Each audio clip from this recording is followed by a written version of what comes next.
identificar números primos?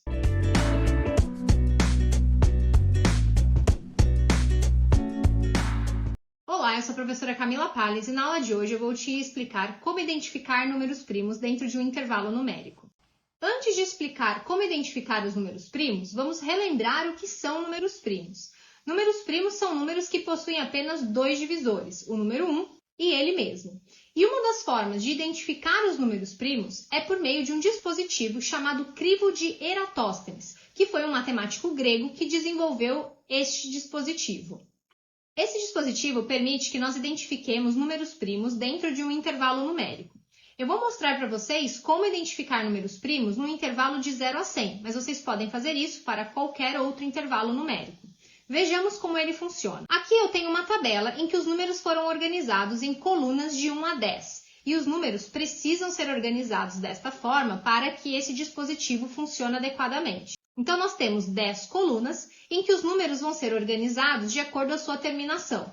Todos os números terminados em 1 estarão na coluna do 1. Todos os números terminados em 2 estarão na coluna do 2. Todos os números terminados em 3 estarão na coluna do 3 e assim por diante. Feita a disposição dos números dentro do intervalo numérico desejado, nós vamos então começar o processo de identificação dos números primos. Nós vamos trabalhar sempre na primeira linha desta tabela, começando então a partir do número 1. Número 1, ele não atende ao critério de número primo, pois ele tem apenas um único divisor. Então, nós vamos colocar um x em cima deste número. Vamos analisar agora o segundo valor, que é o número 2. 2, ele possui apenas dois divisores, o número 1 e ele mesmo, portanto, ele atende ao critério de número primo. Nós iremos circular este valor. Sendo 2 um número primo, todos os demais números pares não poderão ser primos, pois terão, pelo menos, além dele mesmo e do número 1, o número 2 como um de seus divisores. Então, nós vamos tirar dessa tabela todos os números pares. Então, começando pela primeira linha, nós vamos tirar o número 4, o número 6, o número 8 e o número 10.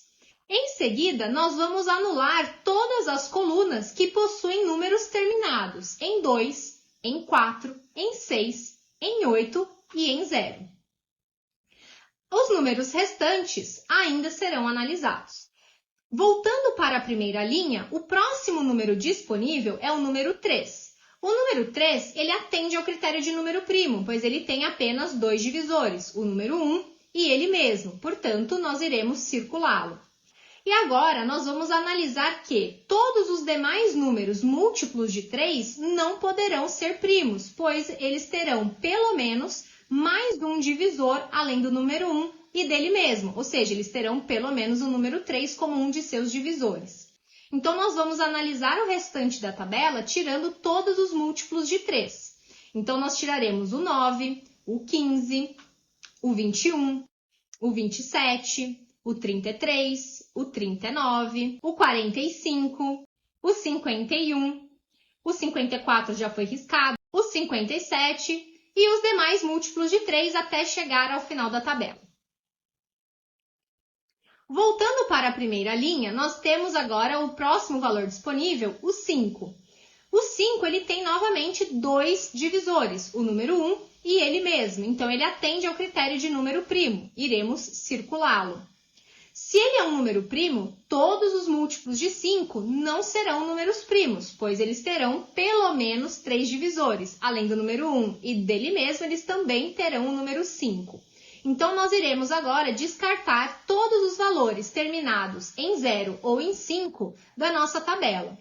Como a gente pode ver, todos os valores terminados em 0 já foram descartados, porque eles são números pares e foram descartados quando analisamos o número 2. Restando ainda alguns valores terminados em 5. Voltando para a primeira linha, restou apenas o número 7. Ao analisá-lo, percebemos que ele atende ao critério de número primo, pois ele possui apenas dois divisores, o número 1 e ele mesmo, então iremos circulá-lo. E agora, nós vamos descartar todos os demais múltiplos de 7, pois se 7 é número primo, os múltiplos dele não poderão ser primos, pois terão pelo menos 3 divisores, não atendendo ao critério de número primo. Analisando os números que temos na tabela, nós teremos que descartar o 49, o 77 e o 91, que são os únicos múltiplos de 7 restantes. Todos os demais números que sobraram nessa tabela são números primos e, portanto, iremos circulá-los. Com esse dispositivo, então, fica fácil da gente identificar números primos dentro de um intervalo numérico, não importando se esse intervalo é um intervalo pequeno ou um intervalo grande, pois utilizamos sempre os valores de 1 a 10 como referência para descartar todos os demais valores do intervalo. Espero que você tenha achado interessante este dispositivo para encontrar números primos. Te vejo na próxima aula.